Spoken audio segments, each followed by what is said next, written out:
ఓ పొడుపు పద్యం వినండి. వంగతోట నుండు వరి మళ్ళలో నుండు,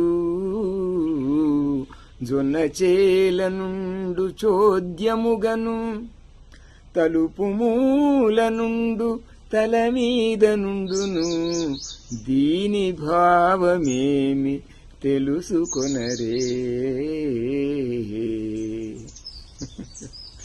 వంగతోటలో ఉంటుంది, వరిమళ్ళలో ఉంటుంది, జొన్న చేలల్లో ఉంటుంది, తలుపు మూలను ఉంటుంది, తల మీద ఉంటుంది. ఏందది? ప్రశ్నలోనే జవాబు ఉన్నది. వంగ తోటలో ఉంటుంది, వరి మళ్ళలో ఉంటుంది, జొన్న చేలలో ఉంటుంది, తలుపు మూలకు ఉంటుంది, తల పైన ఉంటుంది. నమస్తే.